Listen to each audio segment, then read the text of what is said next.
we're going to talk about how to help your teenage daughter.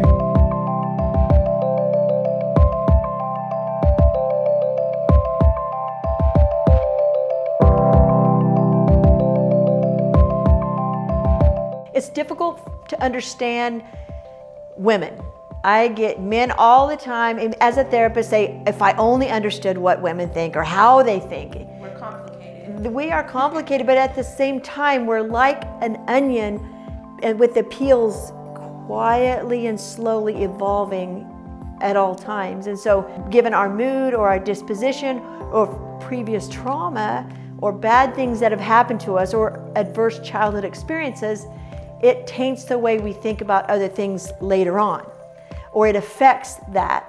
And so one day a girl might be in a great mood, something triggers that pain previously in her emotional heart, and then if we can get all of her mental, physical, spiritual, and emotional things going on at the same time where they're finding some healing, she won't be so difficult to manage, or her behavior won't be so rebellious if she gets some relief in her life, because these girls are telling you something as their parent.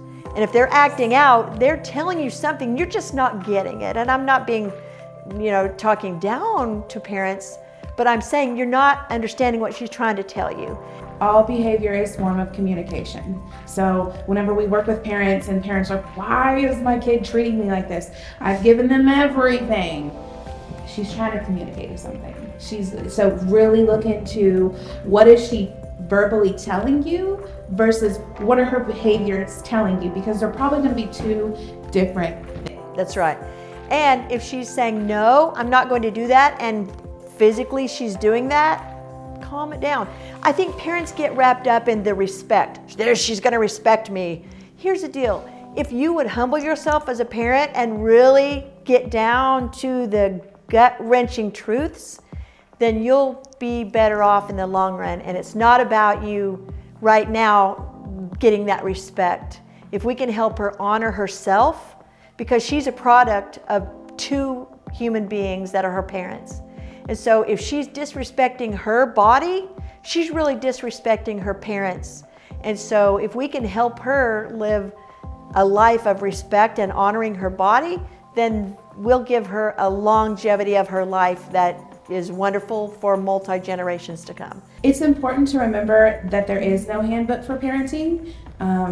A lot of parents that come to me that I work with are like, I thought I did everything right. And everybody's different. I am different than you, even though I am a product of you, Tammie. I am your youngest daughter. We parent all of our children differently. So even if you have 6 kids or 2 kids, you're gonna parent them all differently. And frankly, we try to parent different than the way that our parents maybe parented us, and try to learn from those mistakes. But there's no handbook for parenting, which is an important component to remember. And every child's temperament is different. We might have one child out of 6, for instance, who doesn't react the same way to discipline as the other 5 children do, but her temperament might not be the same, which it isn't. Thank God we're all different and we're not cookie cutter human beings, but we all need affirmation, positive reinforcement from the ones who created us.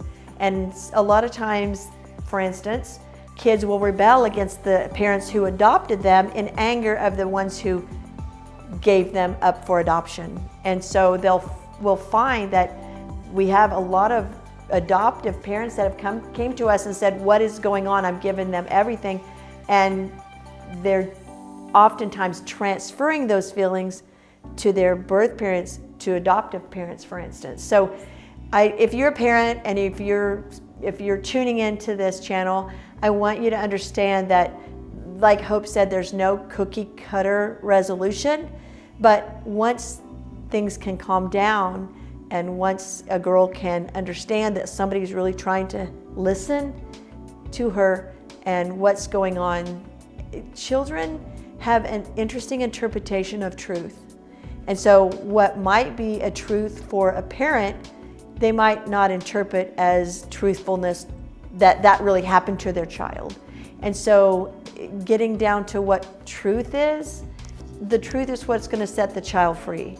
And so whether the parent believes, for instance, a child was sexually abused or harmed, maybe by a distant relative or a family friend, I think that's really important for parents to understand that, parents are often in denial. That didn't happen to my child.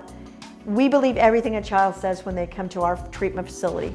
And then we sort out what's truth and what isn't. But when a child's denied their truth, that's when they're going to rebel. So we're going to teach you some things, and we're going to share our knowledge with you. We've only been doing this for 15 years, but we're going to share our knowledge with you. So make sure you like and subscribe, and we appreciate your views.